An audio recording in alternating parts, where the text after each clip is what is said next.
Okay, so the question was, who was the guy with the tail? That was Hanuman, the monkey-headed god. And in the Ramayana, it talks about Lord Ram. And this is something I can't remember in the Hindu lectures if I brought up or not, but there are 10 major avatars of of Vishnu. And Vishnu is one of the three in the Hindu trinity between Brahman, Vishnu, and Shiva. There's no direct correlation to like the Christian trinity, although we could look at like Brahman as the creator, Shiva as the destroyer, and Vishnu as the preserver. But I mean, that's pretty surfacey. They're a little bit more involved in that. Differently than the Christian tradition, they also have consorts, and they also produce children. And so we get these interesting offspring and sub-deities, demigods, demons, the different colors, the different animals, the different flowers, the different all these sorts of things, just like in medieval Christian art, have different meaning. So example, seeing the god in blue, that represents holiness. How about that scene where, oh, by the way, do you guys know what an avatar is? I'm not using an avatar right now. I'm doing a live stream, but in a lot of my accounts, I'm not using my actual persona or an image of me. I've chosen an avatar. For those of you that are gamers, you use avatars to go into the game world to interact, and that's exactly how the word comes from Hinduism, because that's what God is doing with the world. He's taking on these avatar forms, and then he's entering into the world so he can interact with the creation. In Christianity, we had like theophanies, appearances of God in the Old Testament, angel of the Lord, right? Christophanies would be appearances of Christ in the Old Testament, so even a more specific person of the deity. But Hinduism has the same thing. And Vishnu has 10 avatars, and 9 of them have come, and 1 is yet to come. And let me see if I can pull up an image of the 10 avatars of Hinduism real quick.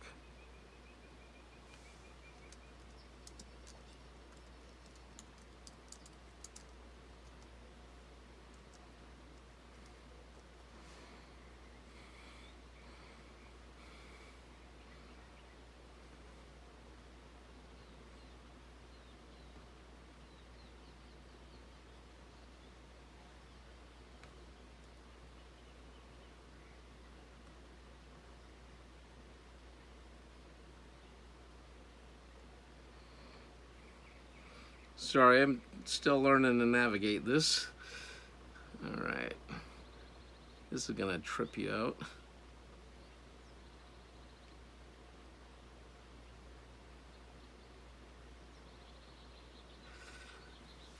Okay, so these, if you guys can see that, these are the 10 avatars or ways that Vishnu has manifested himself into the world.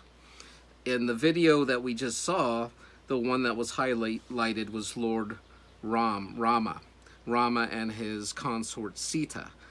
And so these are not just seen as mythological characters to the Hindus. These aren't just like Greco-Roman gods. These are believed to be historical events where Ram actually set up a kingdom. The island of Sri Lanka is where Hanuman had to go and rescue Sita from. And so these are anchored in what is believed to be history. As you see, the last avatar we got, and the point of these avatars of Vishnu are to come into the world, especially in times of darkness and crisis. The last avatar, the Buddha, would have come, excuse me, he would have been in the 6th century BCE, so at least 500 years before Jesus was born.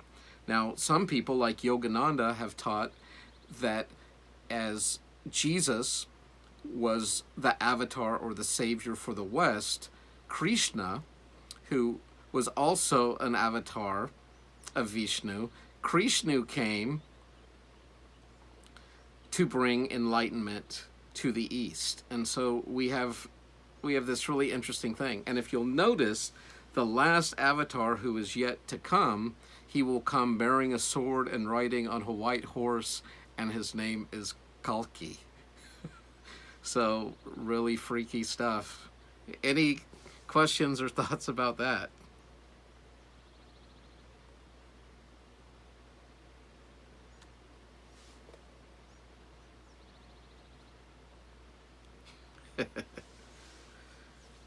No thoughts, questions?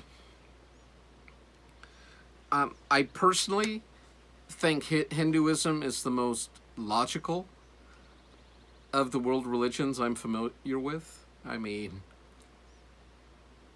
especially once I understood what I shared with you from Spinoza and from Hegel and other Western philosophers, allowed me to kind of get a glimpse or picture of the Eastern mind.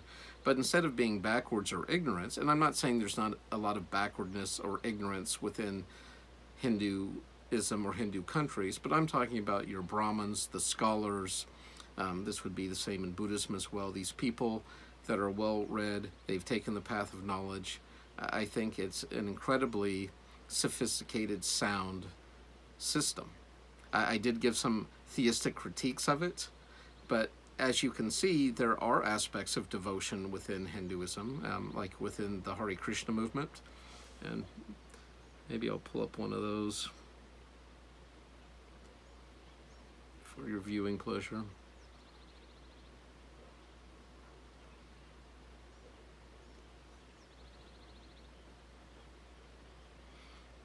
Any other comments, questions? You can use your mics if you want while I'm pulling this up.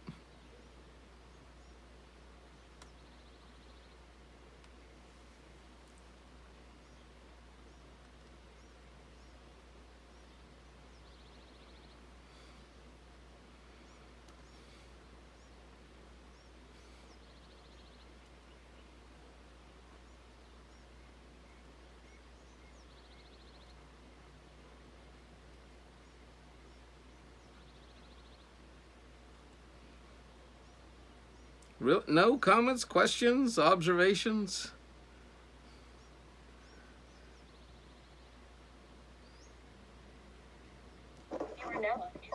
Are we gonna have any more discussions? Like, is there gonna be another one for this week? Yes, I'll be back on Thursday, and I think on Thursday what I'm gonna try to actually teach out Buddhism from online. And I'll try to record that and post that up. And then next week we'll get into some Taoism. Okay, thank you. Mm-hmm. Well, let me see if I want to pull up something to read to you while I still got you here. But while I'm looking for that, I'm going to leave you with a little more chanting.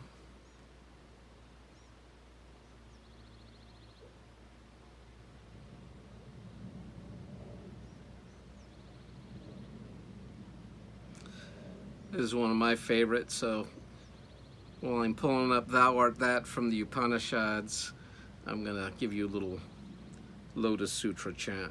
Hopefully it won't give you a seizure. Okay.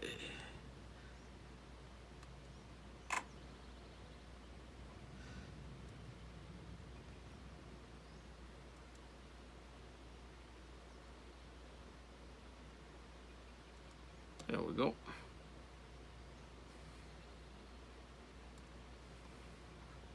One of the great challenges in this world is knowing enough about a subject to think you're right.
Okay, I don't want anyone to lose their minds.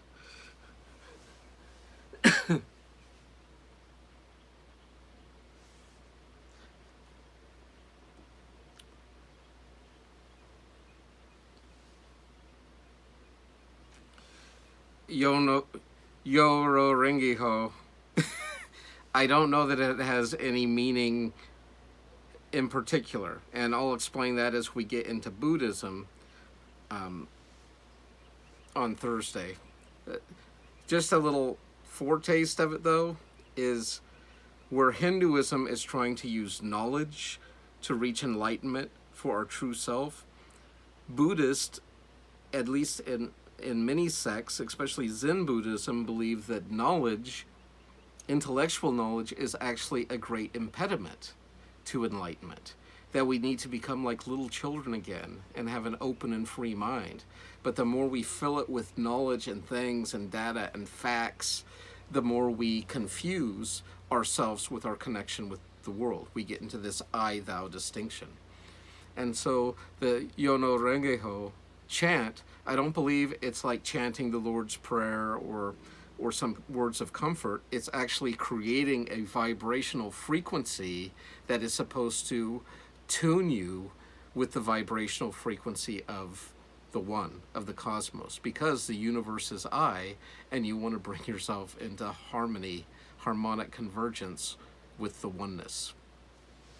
And that's what I was looking for to read to you. It's called Thou Art That, and let me just look and see